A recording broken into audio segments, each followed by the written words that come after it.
Hi, what's up sa inyo mga kaboom-boom? I'm a nurse, EMTY Heart, and a gun enthusiast, and welcome back sa ating channel. Are you ready? Stand by. For today's video, tayo ay mag-a-unbox and magre-review kung ano ang laman ng isang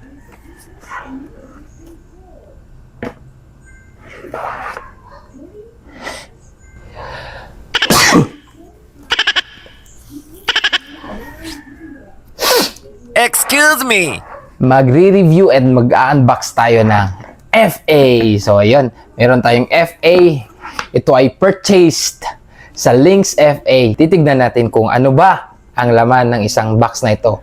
Tingin nyo, anong FA ito? Halika kayo at sabay nating tignan. Let's go! So, yan. Ayun, napaka-good. As you can see, napakaganda ng kanyang box. Meron siyang parang diamond style ng box and napaka-sturdy niya and goods na goods. Ito ay CZ brand and tignan natin kung anong klaseng variant. So, ayun, napakaganda. Hali kayo at sabay nating silipin. Ayun, ito po ay ang CZ PO9C Nocturne.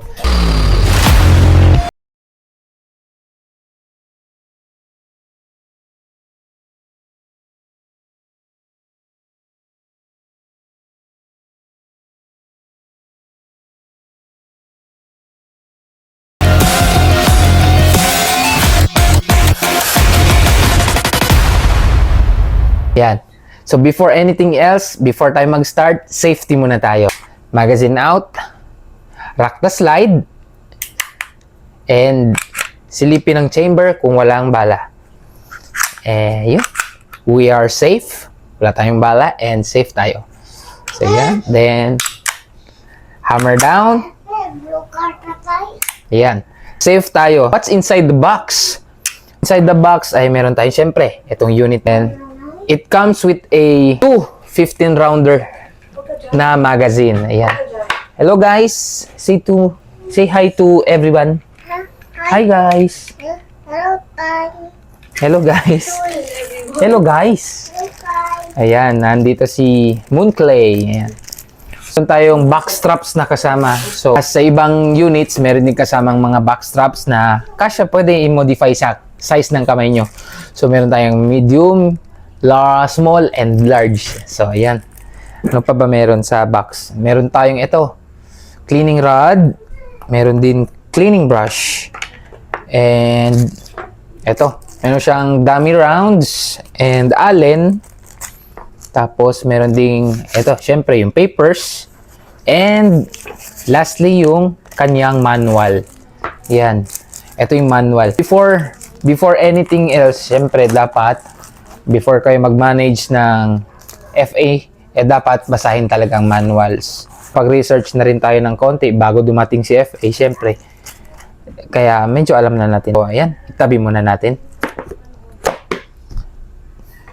Ayan, 2 magazine. Then, ito, napakaganda niya guys. Ito ay isang compact size na pistol.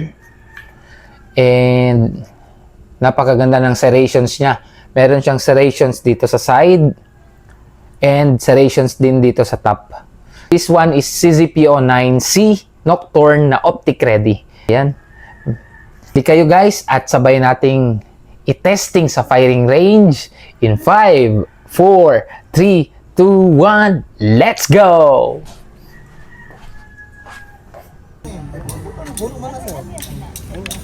This thing really looks clean, aggressive, and modern. CZ really nailed the styling on this one. Compact size niya na great for carry or home defense. Excellent yung ergonomics niya that fits naturally in the hand. Improved slide serrations for easier manipulation. Optic ready na rin siya for huge plus for modern shooters. Nice and aggressive textures without being rough, and trigger feels crisp with a solid reset. Na-notice agad natin how balanced it feels. Not too heavy and not too light and just right. Firing! First shots, wow! Recoil feels very manageable. Follow-up shots, napakaganda rin. The grip helps keep the gun planted. Accuracy, very impressive right out of the box. I'm honestly enjoying this more than expected. Para sa ating pros and cons, maganda yung kanyang ergonomics, reliable yung kanyang platform, optics ready na rin siya, and excellent value. Para sa ating cons naman, yung trigger niya may need break-in for some shooters. And magkakaroon rin tayo ng parang difficulty sa availability ng accessories kasi it may vary depending on your location. Ayun, would I recommend the CZP-09C Nocturne? Absolutely! If you're looking for a modern, reliable, and good-looking compact pistol, this deserves your attention. If you enjoyed this video, hit that like, subscribe, comment below. Would you carry this pistol? See you in the next one. Goodbye!